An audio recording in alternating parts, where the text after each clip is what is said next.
People pay good money to see this movie. When they go out to a theater, they want cold sodas, hot popcorn, and no monsters in the projection booth. Everyone pretend podcasting isn't boring. Turn it off.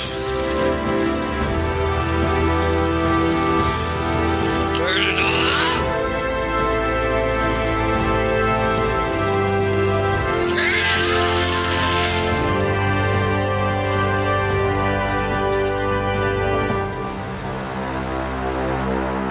Hey folks, welcome to a special episode of The Projection Booth. I'm your host, Mike White.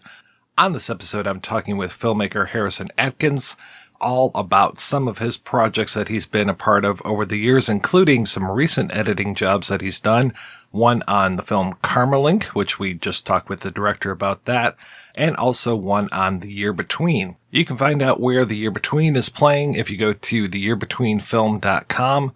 Check that out. Check out Harrison Atkins' site as well, and I hope you enjoy this interview. What got you interested in show business?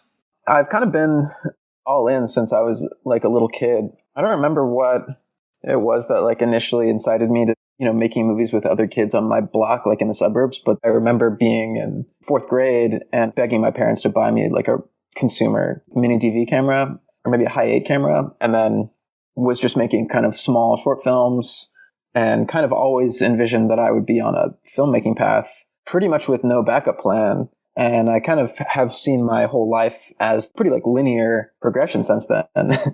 I remember watching when I was a kid this TV show on HBO called 30 by 30 Kid Flicks. It was like a 30-minute show that would air sometimes where little kids, like 12-year-olds, would send in movies that they had shot and they would be on TV. And I remember finding that really inspiring as a little kid and wanting to make movies like all those other kids. Was there a movie or movies that really kind of lit a fire under your butt? When I was an early teen, was really inspired by Tarantino movies. I remember I wrote my first feature screenplay that I wrote when I was in early high school was like a very Tarantino-ish kind of movie. All those kind of gateway films in between almost art film and more commercial film. Donnie Darko, for example, those were really inspiring to me when I was kind of falling into the wormhole. And then as I got more into it, I was just really inspired by kind of more experimental or artistic movies. At one point I tried when I was a kid to like go through, there was a library near my house and I wanted to watch all the Criterion movies they had at the library. So I just started going through them in alphabetical order. And I didn't really know what I was watching. And I don't remember how far I got, but I remember watching Andrei Rublev, the Tarkovsky movie, and finding that really hit the spot. Though I think it wasn't really until college that I really started to get what was going on in that movie on a formal level. Where did you end up going to college? I went to Northwestern University outside of Chicago. I knew that I wanted to go to film school, but then at the last minute, I kind of decided that I also wanted to have a more like well-rounded sort of education.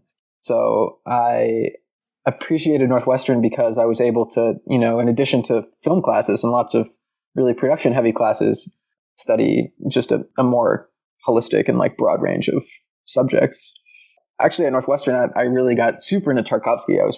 There was a professor at Northwestern named Ilya Kutik, who is a poet. And he actually used to know Tarkovsky's dad, who was also a poet. And Kutik had this really intense Tarkovsky class that he would do every year. And I took the class and got so into Tarkovsky.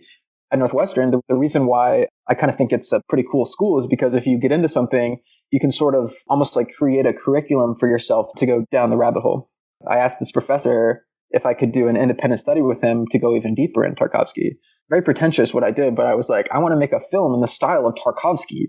It's so pretentious to say it out loud, but that's what I was like when I was 19, 20. And so he was like, okay. And so my textbook for the class that we did together was Sculpting in Time, Tarkovsky's book. And I made some like 13-minute short film that was like me trying to ape Tarkovsky's formal style. And what year was this? So I graduated from college in 2012. So this would have been in maybe 2010 or something, I guess.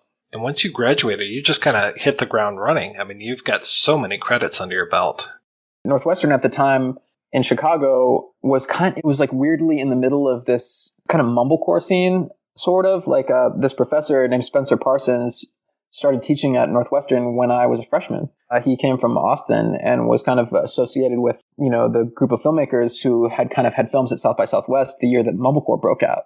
Joe Swanberg, and it was, Bujalski and Barry Jenkins. And so while I was in college, there were these Mumblecore panels at Northwestern, and it just felt like the thing that was going on right then in the moment in the film world. Everybody was like starting to get 5Ds to make indie movies for super cheap, or like DSLRs. And while I was in college, I met Joe Swanberg because I was like attending all these panels and just interested in what was going on. And when I was a senior in college, I had to make a senior directing project, and I needed a baby for the movie. So I was talking to my professor, Spencer, and I was like, where am I going to get a baby? And he was like, well, Joe Swanberg just had a baby. Here's his phone number. So I called Joe up and I was like, hello, I heard that you have a baby. Is it possible for me to?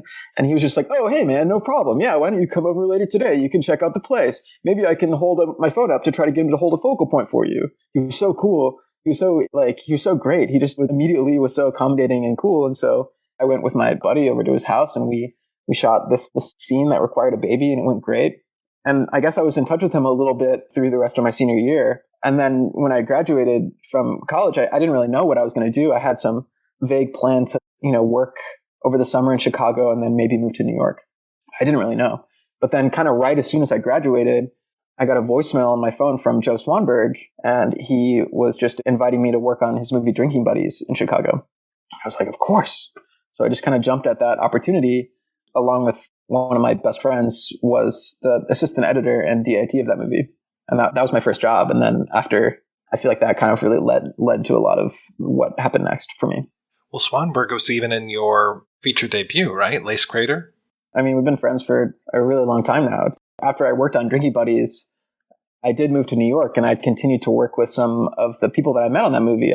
These producers named Alicia Vancouvering and Andrea Roa, who produced Drinking Buddies, had this outfit in Brooklyn called Dark Arts. And I kind of just kept like hanging around their office and sort of became their like unofficial intern person. And they would throw me gigs and just kind of like help me get jobs doing stuff like assistant editing a fashion video for Lena Dunham or whatever, or just like kind of random, like, a few day long little gigs. I eventually made a short film that they produced called Chocolate Heart. That movie like premiered at South by Southwest and then played at a bunch of festivals. And then I would see Joe Swanberg at these festivals, and he would just be like hanging out, and we would just catch up and hang out. And, I made another movie the next year and would just like continue to see Joe at festivals, and we just stayed friends. Eventually I wanted to make my first feature. I had this idea for a low budget movie called Lace Crater, which was kind of like a high concept premise. And I ended up pitching it to Joe in some context where I was trying to get advice about how to fund it. I remember this conversation we had on the phone where he was like, well, how much money do you think you need to make the movie? And I was like, I don't know, maybe like 50,000. And he was like, let me just see if I can find that money for you. 2 days later, he called me back and he was like, hey man, I found the money. It's like, whoa. It's like, pretty quickly, one thing led to another. And then we were just shooting the movie. And so, yeah, I cast him in as the main character played by Lindsay Burgess. Not only have you directed a ton, like I said earlier, you've worked on so many different aspects of filmmaking, but one of the things that you're best known for is your editing. How did you kind of move into the editing world as well? Well, it's because of that movie. To be clear, I just consider myself holistically a filmmaker. I'm just obsessed with filmmaking, and I really love cinematic language, and that really excites me. And I love to think about the building blocks of narrative and how shots fit together. When I made Lace Crater, I was really trying to think about and be inspired by what I saw as kind of the most formally interesting American films that were being made, which I thought were being made by this director named Josephine Decker. I really loved her work. She had made this movie called Butter on the Latch and this other movie called Thou Wast Mild and Lovely, both of which I just really liked and thought were up to some really fascinating and tricky and slippery formal language. So I felt like those movies kind of became infused in the DNA of my feature. And so I knew Josephine a little bit because I had met her on the festival circuit, but there was a festival where my film Lace Crater was screening, and Josephine was in the audience. She saw the movie and she was like, oh, we have to work together. Like, wow. It was so gratifying that she saw in it the same thing that I was trying to put in it because I was so inspired by her work. So she asked me at the time if I wanted to work together on her next movie, which became the movie Madeline's Madeline. So that was the first film that I edited for someone else. And her vision for that movie was pretty in line with what I wanted to get out of it. We were both really interested in pushing the boundaries of cinematic language and trying to find new, even more subjective forms, or engage with the formal language of movies in a way that reminds you that film art is actually pretty young, that there's a lot of opportunity to discover new tones or new ways of putting shots together to make you feel. We were really radical. And at the time that, when we were editing that movie, it was an operation that, we were working in Josephine's bedroom. There wasn't much money. It wasn't like there wasn't like an editing suite in an office or something. It was just like laptops wherever we could be. And I remember while we were making it, there was this sensation like, are we crazy? Are we just making a movie that no one is going to care about or want to see? Eventually got invited to premiere at Sundance, and then it was received really well there. It felt like it got a good critical response, and that felt gratifying in a different way, and sort of opened the door for I guess me to be, perceived as an editor. And I kind of started to get initial offers from other feature filmmakers who wanted me to edit their films. So I actually recently talked with the director of Karmalink, and I know you edited that, and then you edited The Year Between, which I wanted to talk to you about as well. Those two movies are so different. This middle America out there comedy, and then this sci-fi Cambodian flick. I mean, how do you go about approaching films, and what's your method as far as like putting these things together? Because I don't literally conceive of myself as an editor specifically, I kind of think of myself as a director who edits movies for hire. When I choose whether to take on a movie, I'm really looking for films that feel like a challenge or like something that I haven't done before, or something that I can learn from, or with a filmmaker who I can learn from. With Jake's movie, with Karmalink, I took the job with the hypothesis was kind of that you can discern whether a take or a performance by an actor is truthful, even if you don't speak their language. And I still don't know if that's true, honestly. So that movie's in Khmer, which obviously I don't speak. And Jake, the director, speaks it. But it was a really interesting process to just try to make that movie. And I learned a lot from that process. With Alex Heller's movie, The Year Between, which I worked on this most recent year, Alex is an old friend of mine. She also went to Northwestern, and it's just someone that I've known forever and have a lot of love for. So working with her was more like busting balls with an old buddy. I work right here in my apartment. I don't have an editing office or anything. It's a really informal workflow. If I'm editing a film, the director just comes over and we edit the movie while hanging out. I don't know that I have a distinct methodology that I apply to every film that I work on. But in general, I would say that I edit an assembly, like a first pass of the movie, often while the film is being shot. And then the director and I will do a pass together where we'll sit next to each other and we cut the whole movie together. And then I will do a pass alone, usually, after that. And then the director and I will work again together. And we kind of just oscillate between me working alone and working with the director, usually, until we get into screening the film for others or soliciting feedback or trying to get kind of into the nitty-gritty of finishing the picture lock. I'm sure you've worked with a lot of writer-directors, especially because you're working on a lot of more independent type stuff. It's got to be interesting, though, with Alex, with her being writer, director, and star. Is she like, oh, I can't kill that shot. I look too good in it. She's actually really discerning. I think she's a great director. I think she's really funny.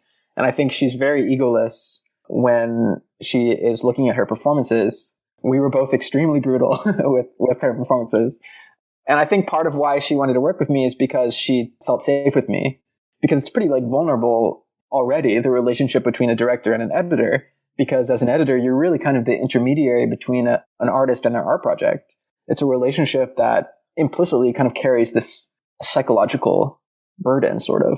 For Alex, it was just really important to work with someone that she trusted. It's like I know that she trusts me and has an affinity for the art that I make, or like the choices that I think are cool or whatever, but also someone that she felt just safe around to be herself and to say anything that came into her mind. It's like at the end of the day, we were both really rigorous in not wanting to leave any stone unturned in making the movie the best version of itself. Anytime either one of us had an inkling of a sensation that something was not right, it was a moral imperative for the good of the movie to voice that. And then it was the same imperative to just keep cracking on it and make sure that we could address everything. What do you actually edit on? What's your software of choice? I use Adobe Premiere. I used to be a Final Cut guy. I used to be a surgeon on Final Cut 7, and then I never made the switch onto Final Cut X or whatever. I instead switched over to Premiere and imported all my Final Cut hotkeys and then never looked back. Did I read right that you used to do the VCR to VCR thing too? Oh yeah, this is when I was a little kid. It's like I remember I didn't totally know what I was doing, and I have memories of being like wanting to, making some, dumb short film at like 10 years old and wanting to make an opening credit sequence that had music, but I was kind of editing in camera. So I was trying to press record on the camera at the same time as my dad pressed play on a stereo, and then pause at the same time, and then change to a new shot, and then I bet you can imagine whether that worked. Yeah. Oh, I'm sure that was very interesting. Oh yeah. Very artistic. Well, I have to say The Year Between is tight. There's nothing wasted in that movie. She builds the narrative so well, and you guys did a fantastic job on it. Thanks a lot. Alex is a great director, and I think her instincts as an editor are great. And I think she's so funny and really understands comic timing. I mean, I agree. I feel like it's tight. And watching it, it premiered at Tribeca recently, and it was really fun to be in the room for that premiere because it just felt like it hit really hard with the audience. It's a good feeling to work on a comedy because you get such clear feedback from an audience about whether the film is working, because you can just tell whether they're laughing. So it definitely felt groovy on the day to just hear those laughs. Do you cut a comedy different than you cut, say, a drama? I almost try to not think about genre at all. On The Year Between, for example, I tried an experiment, which I think was a good experiment, where I never read the script. I never, ever read it at all. And that was something that I talked with Alex about before beginning the process, because she sent me the script before I started working on the film. And I was like, well, I could read this, but if I don't, then maybe I won't have any like preconceived bias about the myth of the movie. I can just edit totally, responding to the footage. I think that paid off. It's almost like when the footage is funny already, it just feels truthful in the edit to accentuate the humor. And when the footage isn't funny or something, or when the kind of truth of the circumstance isn't funny, then unless you're trying to solve some kind of tonal problem with the film, like later in the process, it's not intuitive to kind of artificially inseminate the film with some kind of humor that's not there. So I guess I feel a little bit agnostic about genre or something. I feel like I'm trying to not even be intellectual in the way that I respond to footage, trying to be pretty intuitive and pretty much just trust my gut. I wasn't sure if you're always looking for like the ironic cut. Sometimes an ironic cut makes itself, it's like you don't have a choice. But I wouldn't say that I'm usually seeking an ironic cut. I would say usually I'm just trying to be on the same frequency as the footage and like listen to what's already there. It's like you're trying to take the raw marble of the footage and like reveal the statue that's like already inside it. It's not just funny. There's the dark, there's the pathos, there's so much that's going on in that. There's plenty to laugh at, but at the same time, you vacillate between laughter and almost crying the entire time. The story is really personal for Alex, and I feel like her barometer and her compass for whether things felt correct was often a really personal compass. It felt like she was really looking into her own experience to kind of judge whether the film was truthful. And if something didn't feel truthful or accurate to sort of her lived subjective emotional truth or way that or experiences that she had, it just didn't end up in the movie. I know what you mean, and I agree. The film is structured really kind of expertly, and it has, and I think it has a good script and it has good performances, and all that stuff helps. But I think ultimately, the single greatest tool that we had in the movie kind of like oscillating between being actually funny and actually sad or whatever, having pathos, is just that it comes from a true place, and that we were sort of rigorous in making sure that anything that wasn't unified with that truth just like didn't end up in the finished cut. I think you have at least 3 movies coming out this year. Yeah. Yes. You're a very busy man. When did you edit all of these? Well, so Karmalink is out, I guess, right now. And I guess I worked on that in, I feel like that was like 2019. Then there's this movie, Emily the Criminal, which is about to come out, that I worked on in the tail end of 2021. And then, well, there's this film, there's a film, Good Girl Jane, that also premiered at Tribeca. I worked on it in 2020 when they were shooting that movie, but then the shoot was interrupted by the pandemic. So they resumed a year later. And that was when I resumed too. So I worked on it, I guess, in 2021 and 2020. And then The Year Between, which is the most recent movie that I edited, that film was like, it was finished and then pretty immediately just premiered at Tribeca. What are you working on now? Kind of my main project right now is just this kind of larger movie that I'm trying to direct, which is a film that I've been working on a long time and I really love, and it's pretty ambitious, and it's more expensive than my previous film. I've just been in this like long process of casting and financing that movie, and so that's kind of my day to day right now. But in August, I'm about to edit another film for hire, which I'm excited about, which is by this filmmaker named Imran Khan. And maybe I won't talk too much about it because I don't know what I would say about it. I don't know how much they want to reveal about that movie. But I'm excited to work on it. The script is really cool, and the filmmaker is awesome. Is there a good place for people to keep up with you and your work online? I have a website. It's just my name, harrisonatkins.com, which I try to keep updated with stuff that I have going on, post films that I make, films that I edit. And I guess that's probably the best way to sort of know what's going on with me. You can try to find me on Instagram or something like that, but your mileage may vary. Well, Harrison, thank you so much for your time. This was great talking with you. Yeah, thanks for having me. It was fun to get to talk.